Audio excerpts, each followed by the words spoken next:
Aka, Yeah. so I started live streaming. Okay. I gotta go run do something, but I'll stay in the meeting. Call me if you need to. If you have an issue. Okay. I'm going to start in 5 minutes. So not Okay. even a So little less. yeah, so it's live streaming. So whenever you're ready, just go. All right. Okay. So I don't have to press record or anything, right? Because it's live Now it's streaming. recording now. You're live.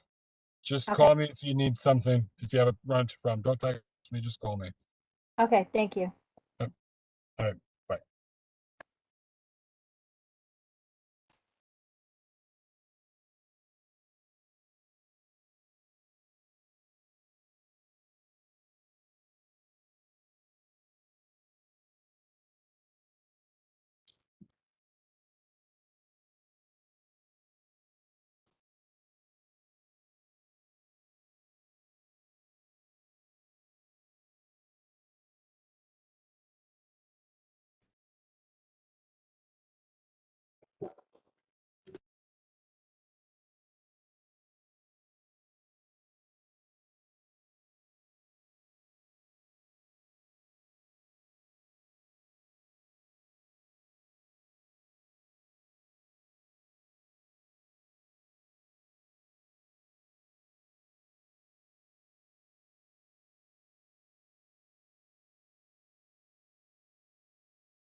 Hi, Melanie. Thanks for joining.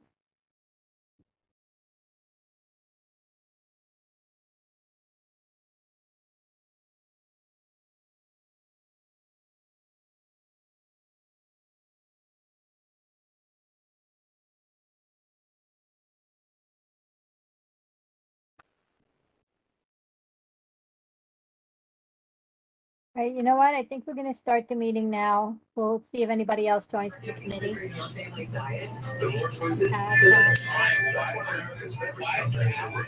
Hi, this is Melanie. Hi, Melanie. Thanks for joining. Thank you.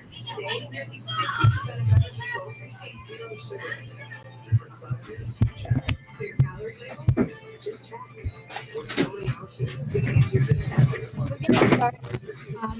It is now 7:08. It's Tuesday, May 17th. This is the public safety meeting of CB11. And walking out of the precinct, you see this guy talking to the station. I am Veronica Castro. I am the chair.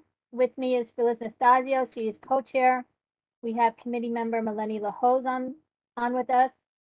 And we have various gallery members and Jeremy Warnicki, the DM of CB11.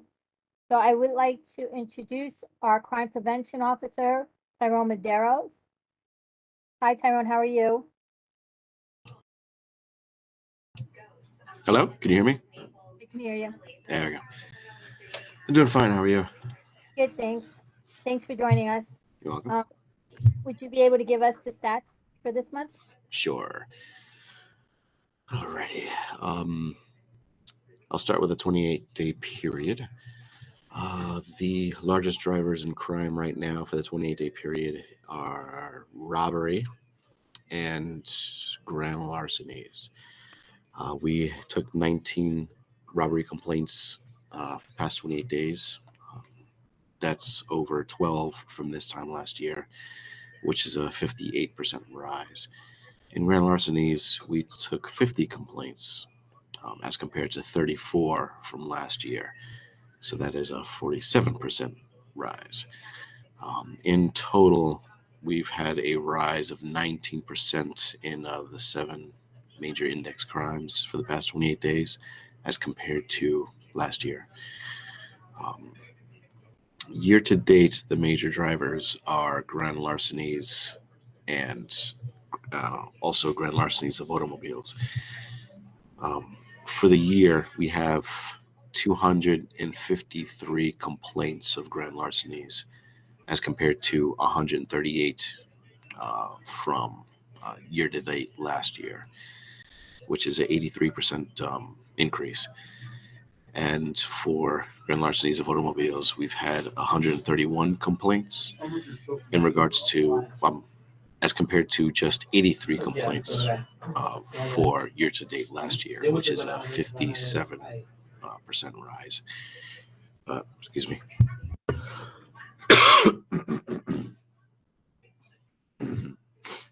You guys still hear me?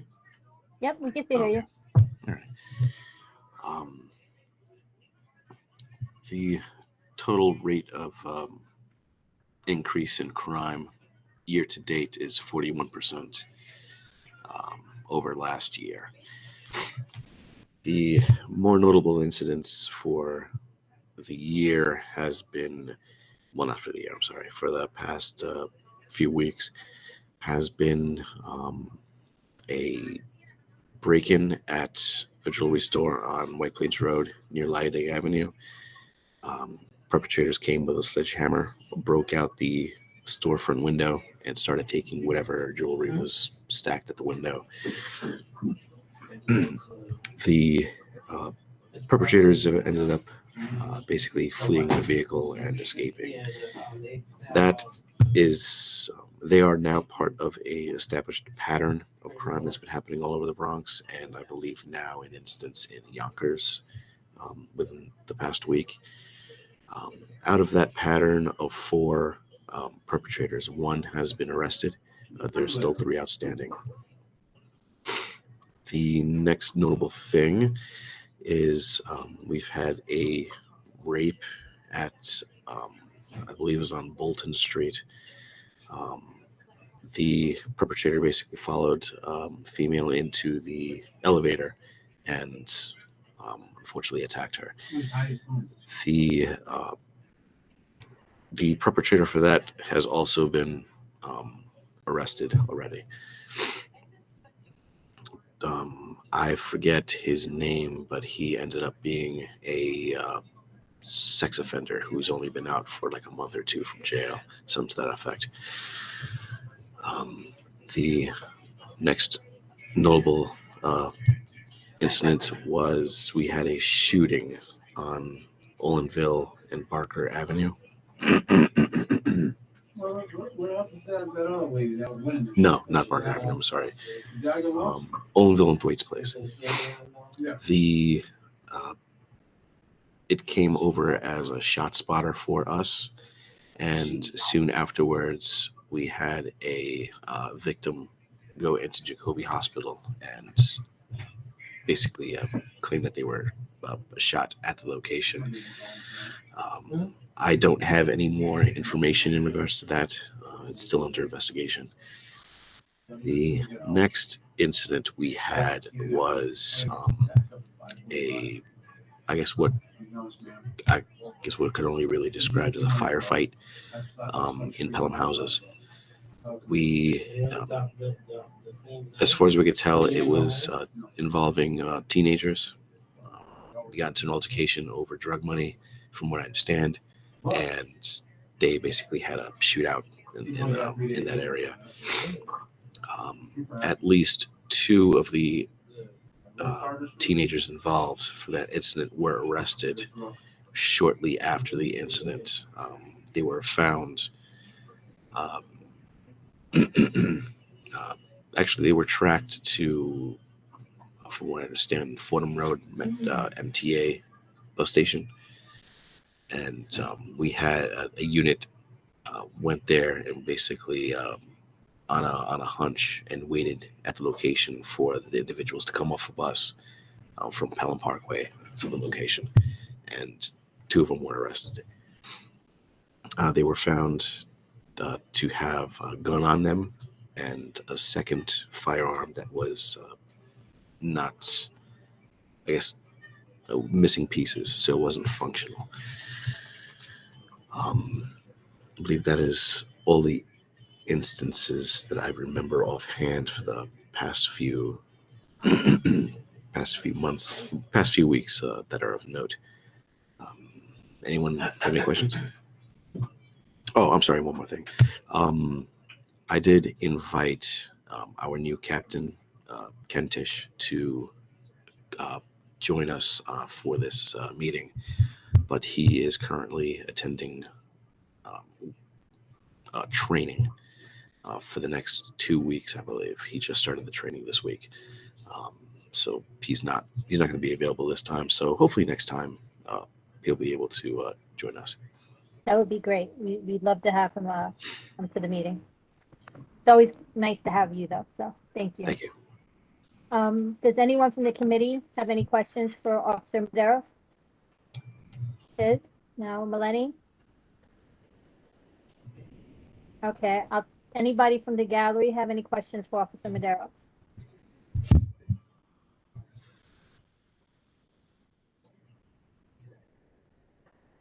No questions at all this time? Hi, it's Diana Finch. Okay, Diana, go ahead. Go ahead, you can ask your question, Diana. Okay, can you hear me? Yes, we can hear you now. Okay. Officer Medeiros, thanks very much for the response to the Olinville Thwaites shooting. We've noticed, and I just wanted to say, when shootings like this happen, it's not just the person who got shot and the shooter, it's the whole community. It's the friends and family of the person who got shot. It's the friends and family of the shooter. It's the neighbors. It's like the effect it has on everyone is really, I don't know what to say, how to describe it, but it really affects the entire community. And people are, you know, they get very nervous. They don't know what to do. They don't know what to say. They don't know what to ask or who to ask or how to respond. So it's a big deal, but we definitely have noticed the response. So thank you, and thank the 49th precinct. You're welcome. Was there a question in that, or I'm so sorry? No, there wasn't really a question, other than, you know, it's always such a delicate thing. Like, how much information do you give people? Do you encourage them to ask questions or not? Should there be a community response? Should there not be a community response? It's like very, you know, it's hard to know how to navigate the aftermath. Any advice you have for us is welcome. In my experience, from what I've seen from incidents of this nature, one of the best ways that I guess I've seen communities, I guess, cope with this type of thing is basically to set up memorials, or to set up a time where individuals can come and voice their concerns. That is in conjunction to that particular incident, whether it be the same day, next day, that type of thing. In this particular instance, the person was injured, but is not expected to die from such injuries. So I don't know how relevant a memorial would be, but some type of gathering is typically something that, as far as I could tell, helps. I believe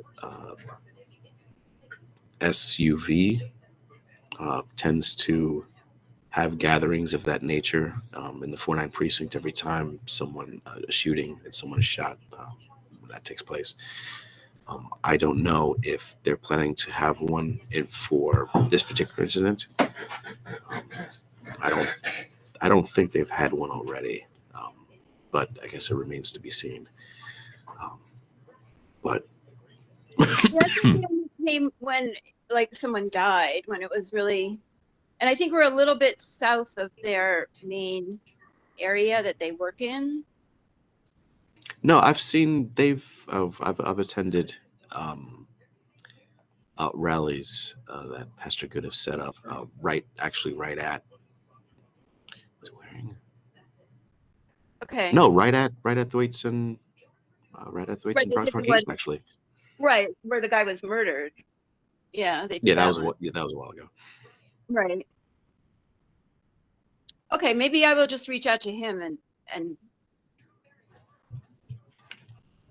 ask him. Because some people are saying, yes, we want to do a community response, just on that corner. And then other people are thinking that's too dangerous to do or too, I don't know. At They just don't want to Thwaites, do, well, Thwaites and Olinville is not really a big intersection, so if there's going to be lots of people, probably not the best place to go. Maybe just south of that. right. Like I mean, where we're that worried about, being public about it when the incident involved people from the community. I don't know. They're just nervous. Gotcha. I wish I had an answer for you for that one. Right. Okay.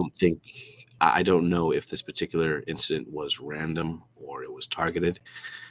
No, it was not random. Well, Yeah. I will say most of our shootings here in the 4-9 are not random at all. So Right. I would say that is probably safe for the community to gather. Okay. There shouldn't be any problems with that. Okay, good.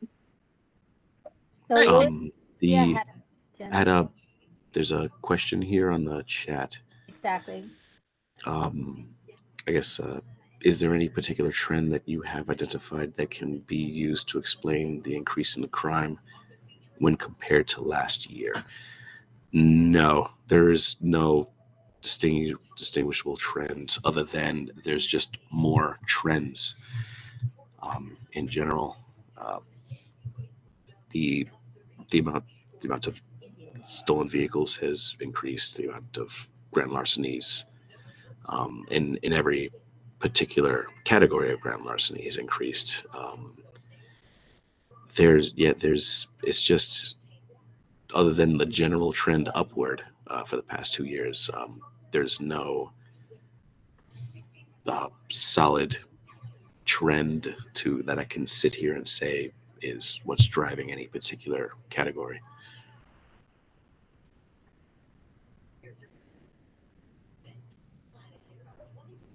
Madam Chair, if I might. What is- Madam Chair?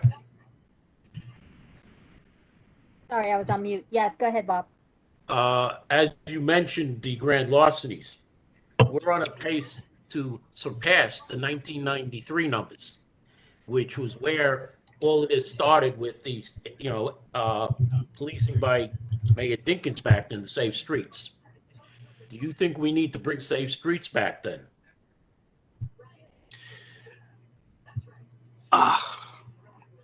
It's escaping me. I don't remember what the Safe Streets program is. Haven't used it. I don't think at least this command hasn't used it in a while. Taxes were raised to hire more police. And precincts, for instance, the 50th precinct, which now has 99 officers, had 238 during Safe Streets. And I'm sure that the 49th had almost double the figure, if not double the amount of officers they had. Because we've seen a sharp decrease in officers and, the mixing of transit police and housing police into the police force, which lessens the amount of police on the street. Well, I can't attest to housing or transit. They've always kind of been treated.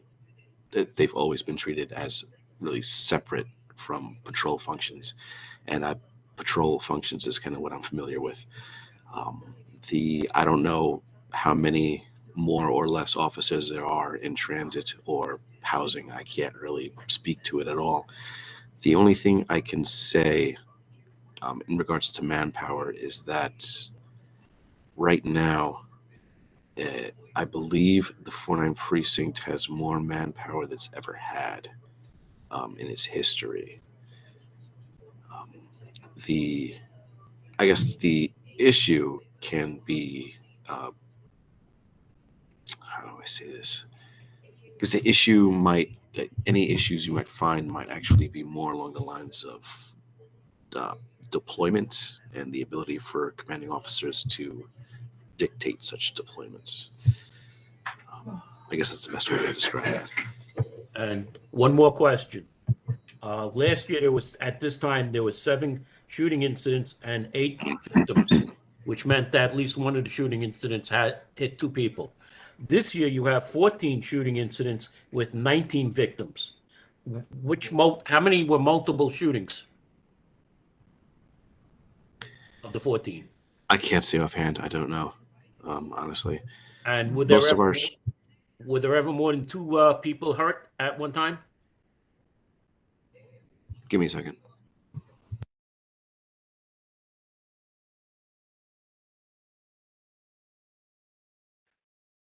Interesting to find out where. I don't think he can hear you, Bob. He took off his No, I headphones. see. While Officer Medeiros is looking for that information, does anybody else have a question after Bob finishes with his? Roxanne, I see you raised your hand. You'll be next as soon as Bob is finished with his questions.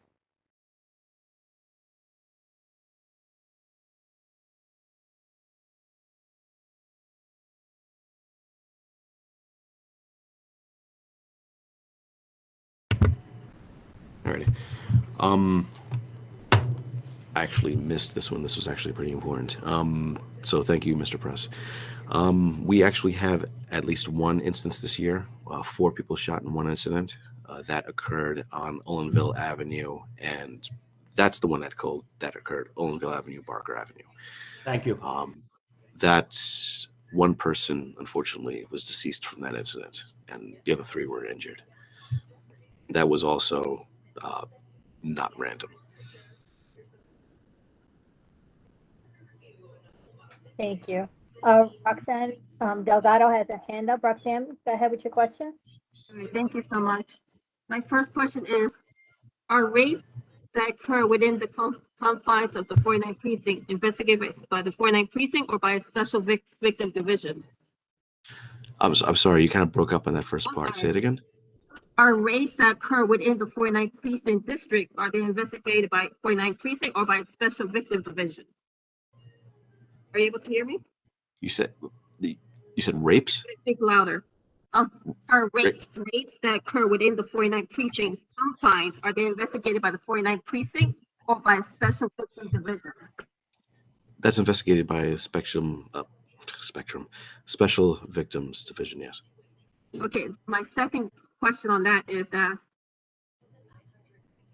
last year, and I'm going to revisit the question I asked you last year. There was a deceased female found in Bronx Park. Oh, this background, I don't know why there's so much background while I'm speaking, but there was a deceased female found. Can you mute someone? Because I can't hear myself with all the background noise. Again, there was a deceased female found. I think that's you. Can you just mute yourself while Roxanne asks the question, please? Thank you so much. There was a deceased female found in the Bronx Park, and I mentioned that to you last year around Halloween, and you said you did not hear of it.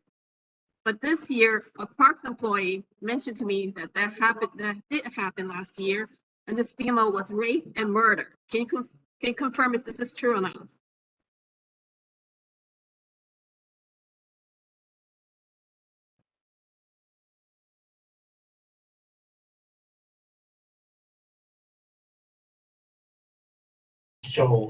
There you go.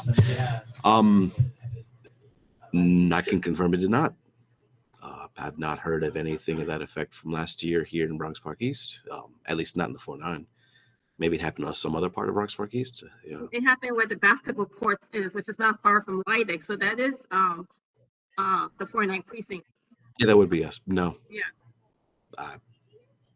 We don't have anything like that. I don't know why so many people who walked their dog that week, and now this year, a Parks employee all confirmed that this happened, but yet the 49th precinct is not aware of this. I mean, so many people, so many dog workers told me about this last year, and now a Parks employee confirmed it this year. Just trying to find out why we did not hear of this. Give me a second. Thank you.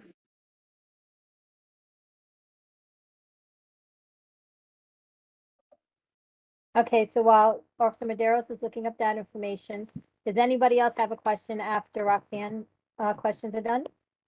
Naomi or Ellie, do you have any questions? No, I don't have any questions right now. I just want to follow up. The last meeting I mentioned the traffic congestion, the double parked cars as you're going towards the Parkway on Stillwell Avenue. I was just wondering, follow up on that. Okay. So we'll ask him after he's finished with Roxanne's questions. Okay. Can you still hear me? Yes, we can hear you. Okay. Once again, there has been no rapes and murders of any women within the 4-9 precinct confines on Bronx Park East. There just hasn't. I don't know. I don't know why all these people keep saying it. I can't attest to it. I don't know why. It hasn't happened. It didn't happen. And then as of last year, there was 9 rapes year to date, and this year it's 5 rapes year to date per your comp stats on your website. And Yes. do we have any? Because I think the reason why this rape that was happened on Leidig and Bolton was captured so quickly, not only to the due efforts of the police, but also because his face was plastered over social media. Do you have any identification of these other alleged rapists for these 5 rapes year to date? I don't have that in front of me. So for the most part, stranger rapes is not a common occurrence in the 4-9 precinct. 9 times out of 10, most of the rapes and sexual assaults that we get is from acquaintances or family. So I don't, if I recall correctly, the incident that I just mentioned not so long ago is the only incident we've had in terms of stranger rape for this year. Hopefully we won't get any more.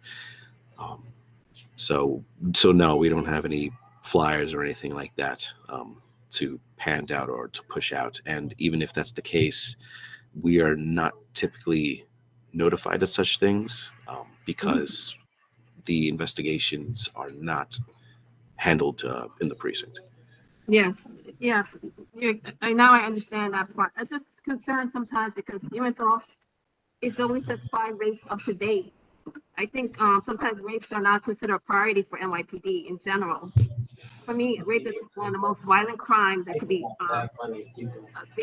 be done, even worse than shooting. So for me, I think that when there's a rape within the 4-9 precinct, that should be considered a top priority for the. I don't know why someone keeps putting in the background. I think it's kind of rude, but nonetheless, I'm just saying that whenever there's a rape that happens, it should be top priority for the 4-9 precinct, whether it's 1 or 2. I'm just very concerned when I see there's a rape that happens in our community. But thank you so much for your answers. I appreciate it.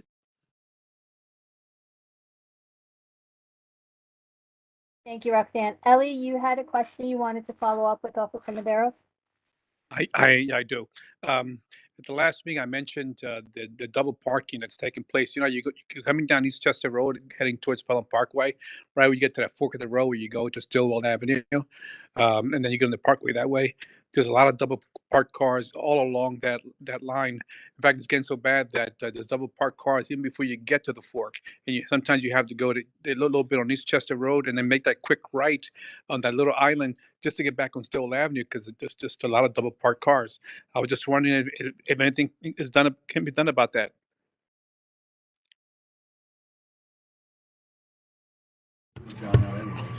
I believe the background noise is coming from me. So I guess forgive me if everything is, annoying to people. I'm at work and I'm in an office with other people, so I can't help it.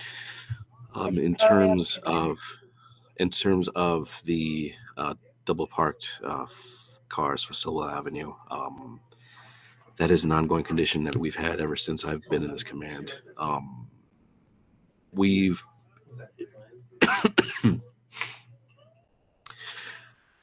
There's no easy answer for it because to be blunt about it, Stillwell Avenue and the businesses that are there, they make a good amount of money in their businesses. And at this point, any tickets that are issued to any of the cars on that strip in front of their businesses are basically just considered cost of doing business. So they're more than willing to take such tickets if it means convenience for their customers and themselves. For a better part of a decade, I've been going out there myself, issuing tickets, clearing streets. Actually, last week I was out there because of a tractor trailer that got stuck on McDonald and Stillwell, and basically got himself stuck there for at least a good half hour. I had to go out there myself and personally get him out. So there really is no easy answer for it. We've talked to the businesses multiple times, like each one, between the NCOs, myself, community affairs, conditions teams when they existed. And as you can see, there's been no real change other than maybe it's gotten worse. The only thing it has gotten worse. Even the traffic not coming from the other direction, it's turning into a very dangerous situation. Sometimes you can't even enter that area until the other cars get out, because you can't get around those double parked cars without getting into the other lane. Yeah. Oncoming traffic. Yeah. The only thing I can say is that right now, I was doing this with the previous CO, but I'm going to have to bring it up with our new CO. He's been extremely busy lately, so I haven't had the opportunity to approach him about this, is to set up an operation where we can pull resources from our traffic agents and have them, along with a team of tow vehicles, basically hit Stillwell Avenue, along with us as well, and basically just go up and down the street, taking and tagging everything. That would probably help, but the problem is setting that up and getting those resources up here.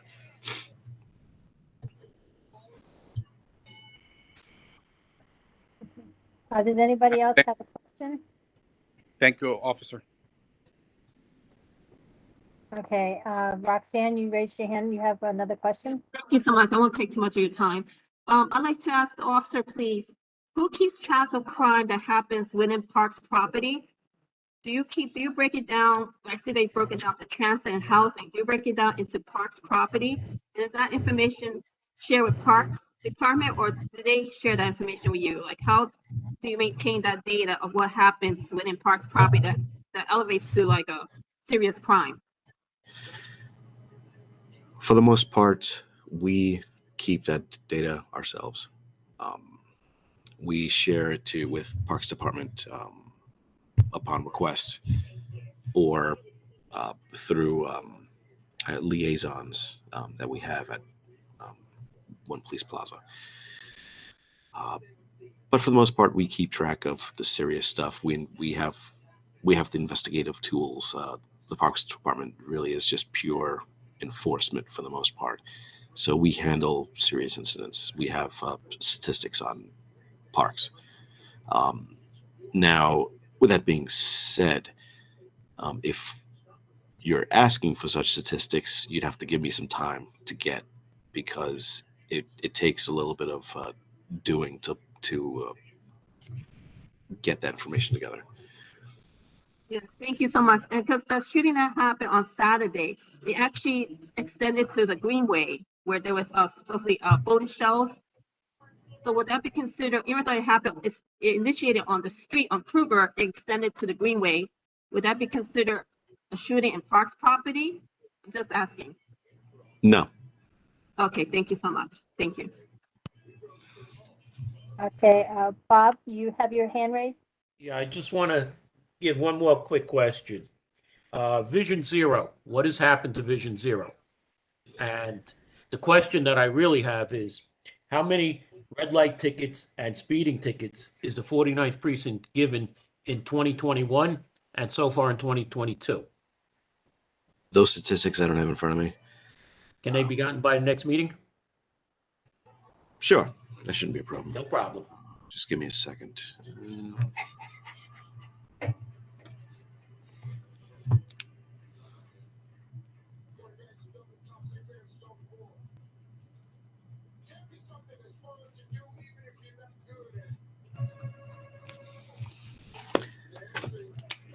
What happened to Vision Zero? As far as I understand, Vision Zero is still in effect. I haven't been told any different. And even if Vision Zero is been done away with, it doesn't really change what we do in the NYPD. We're still carrying on with or without Vision Zero. In terms of not only that, but a good portion of the responsibility of Vision Zero was really on the DOT. We were just kind of on the enforcement end of it. Right. And I still see cars going through red lights, even in front of police cars from the 49th, unfortunately. Thank you. Yeah, I've seen that too. Personally, I pull them over, but I can't attest to what other officers do when they see such things. Okay, Diana, you have your hand raised.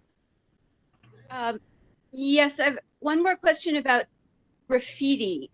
If there's graffiti that appears to be gang graffiti, can we reach out to the 49th precinct to get it removed or painted over? Do you do that? You can. I think there might be reluctance for certain people to paint it over themselves. Diana, where is graffiti that you might be talking about? Well, I can email the officer about it. Okay, if it's on the Allerton area, the Allerton International Merchants are doing a cleanup soon, and they don't care what the graffiti is. If it's graffiti, they'll take it down. So if you want to include us on the email, that's fine. Yeah, it's not on Allerton, but okay. I don't know when the next time we're doing any type of graffiti cleanup, but you could send it you could send it to me. I'll forward it to the officer of concern. The only thing I would keep in mind, because I really have not heard anything about graffiti cleanups, is that from what I understand, the responsibility for cleanup is really on the owner of the premise. I believe that was by law years back. Unfortunately, that's going to have to be the last question because I have to get ready for a detail. Thank you. Thank you, Officer Medeiros. Appreciate your time today. Be safe and see you next month. Thank you. Thank you. Okay. So now we do have a quorum. So at this time, I'd like to ask the committee members. I sent out an email with the links to the April and March minutes. Did you get a chance to read them? Yes. Okay, great. So can I get a motion to accept the minutes, or are there any corrections that need to be made? I should ask first. We can No accept the minutes.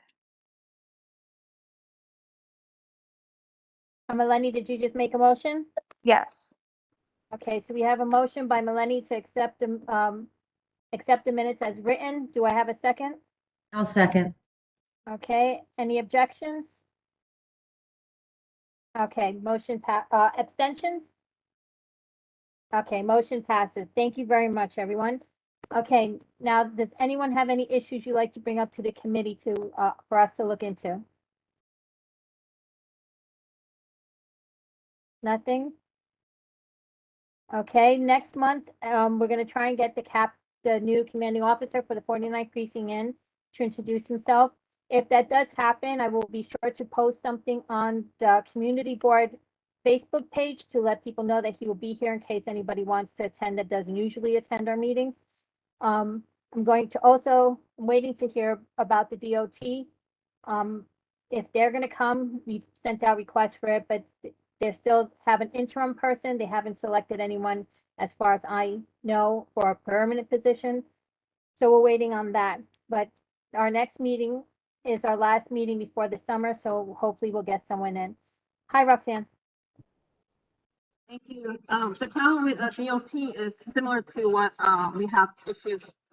DOT implements all these pilot programs and all these signage, but every time there needs to be enforcement, they kind of toss it over to NYPD.